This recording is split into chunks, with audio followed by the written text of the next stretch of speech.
BJP Nitish ji के साथ में सत्ता में थी तो उस समय भी जहरीली शराब से मौतें हो रही थी, नरसंहार हो रहा था।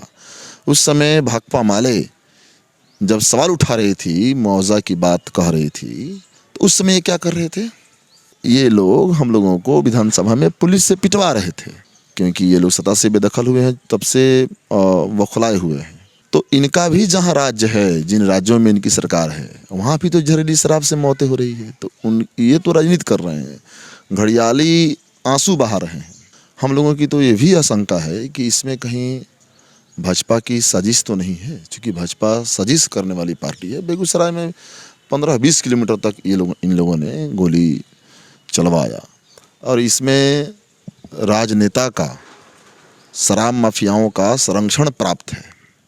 राजनेता, प्रशासन, शराब माफियाओं का मजबूत नेटवर्क है।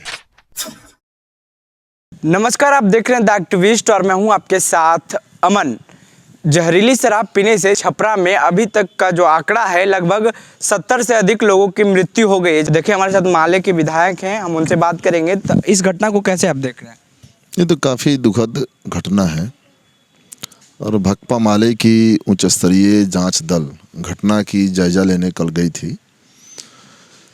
पूर्व विधायक और चर्चित सिवान के माले नेता अमरनाथ यादव जी थे, सिकटा के विधायक वीरेंद्र प्रसाद गुप्ता जी थे, सारण जिला के सचिव सभा राय थे माले के, और मैं था, आयशा रवैया के भी साथी लोग थे। तो जो ग्रामीणों ने हमें बताया या मृतक के परिजनों ने जो हम लोगों को बताया कि 13 तारीख की सुबह से मौत का सिलसिला शुरू हुआ और कल तक जारी थी, अभी भी जारी है। लगभग 75 से ज़्यादा लोगों की मौतें हो चुकी है। इलाज का कहीं कोई समुचित इंतजाम नहीं है। सरकार इसके प्रति बिल्कुल संवेदनहीन बनी हुई है, गंभीर नहीं है, लोकतांत्रिक रुख सरकार की नहीं है और इसमें राजनेता का, शराब माफियाओं का संरक्षण प्राप्त है।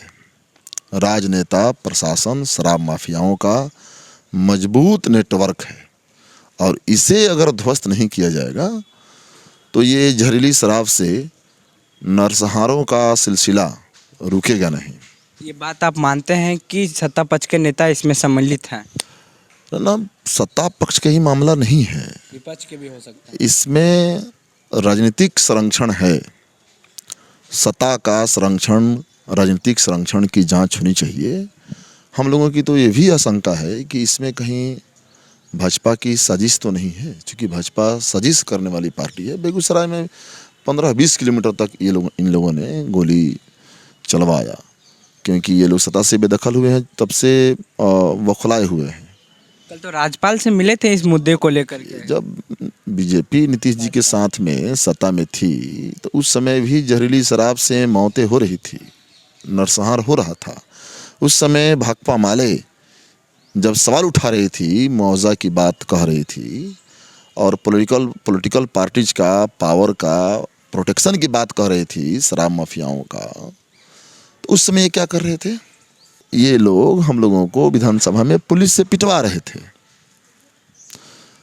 तो इनका भी जहाँ राज्य है, जिन राज्यों में इनकी सरकार है, वहाँ भी तो जहरीली शराब से मौतें हो रही है। तो ये तो राजनीति कर रहे हैं, घड़ियाली आंसू बहा रहे हैं। तो जहरीली शराब से मौत भी गरीबों की और जेल भी गरीबों की। चांदी है शराब माफियाओं की।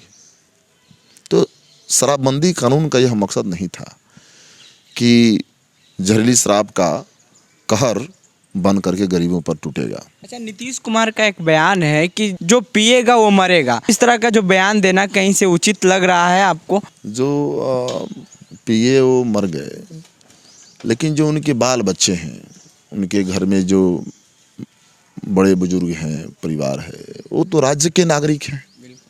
तो राज्य में किसी सरकार की विफलता से ऐसा नरसंहार हो रहा है तो राज्य की तो जिम्मेवारी बनती है। इसलिए सेंसिटिविटी, सीरियसनेस और डेमोक्रेटिक रुख सरकार को अपनानी चाहिए और मृतक परिवारों को कम से कम 10 लाख रुपया मुआवजा देनी चाहिए, क्योंकि वो हमारे राज्य के बच्चे हैं ना। नीतीश कुमार तो तैयार ही नहीं है, 2 बार उनका विधानसभा में बोल उनका दिए हैं। उनका पेट कैसे चलेगा उनके नीतीश बाद। कुमार नहीं ना तैयार है। लेकिन हम लोग का स्पष्ट डिमांड है, हम लोग प्रोटेस्ट भी करेंगे। आज प्रेस कॉन्फ्रेंस है, यहाँ से कॉल हमारी पार्टी देगी, तो कम से कम 10 लाख रुपया मुआवजा मिलनी चाहिए। और ये नरसंहार है, बहुत बड़ा नरसंहार, इसके राजनीतिक संरक्षण की जांच होनी चाहिए। और शराब माफियाओं पर चोट नहीं हो रहा है, ये उल्टे गिरफ्तारी भी निर्दोष बेगुनाह गरीबों की हो रही है। तो मौत भी गरीबों की, जेल भी गरीबों की, चांदी है शराब माफियाओं की, संरक्षण है सत्ता और राजनीतिक दलों की। बिहार में शराबबंदी विफल साबित हुआ। बिल्कुल बिल्कुल, ये विफलता है, ये सफलता है। हम लोग तो भाकपा माले के लोग हैं, हम लोग सपोर्ट किए हैं नई सरकार को, महागठबंधन की सरकार को। तो इसीलिए हम लोग जनता के सवालातों को लेकर के सत्ता के सामने खड़े हैं। तो इसमें आपकी क्या प्रतिक्रिया है, नीचे कमेंट बॉक्स में दें। फेसबुक पे देख रहे हैं शेयर करें, यूट्यूब पे देख रहे हैं चैनल को सब्सक्राइब कर लें। बहुत बहुत धन्यवाद।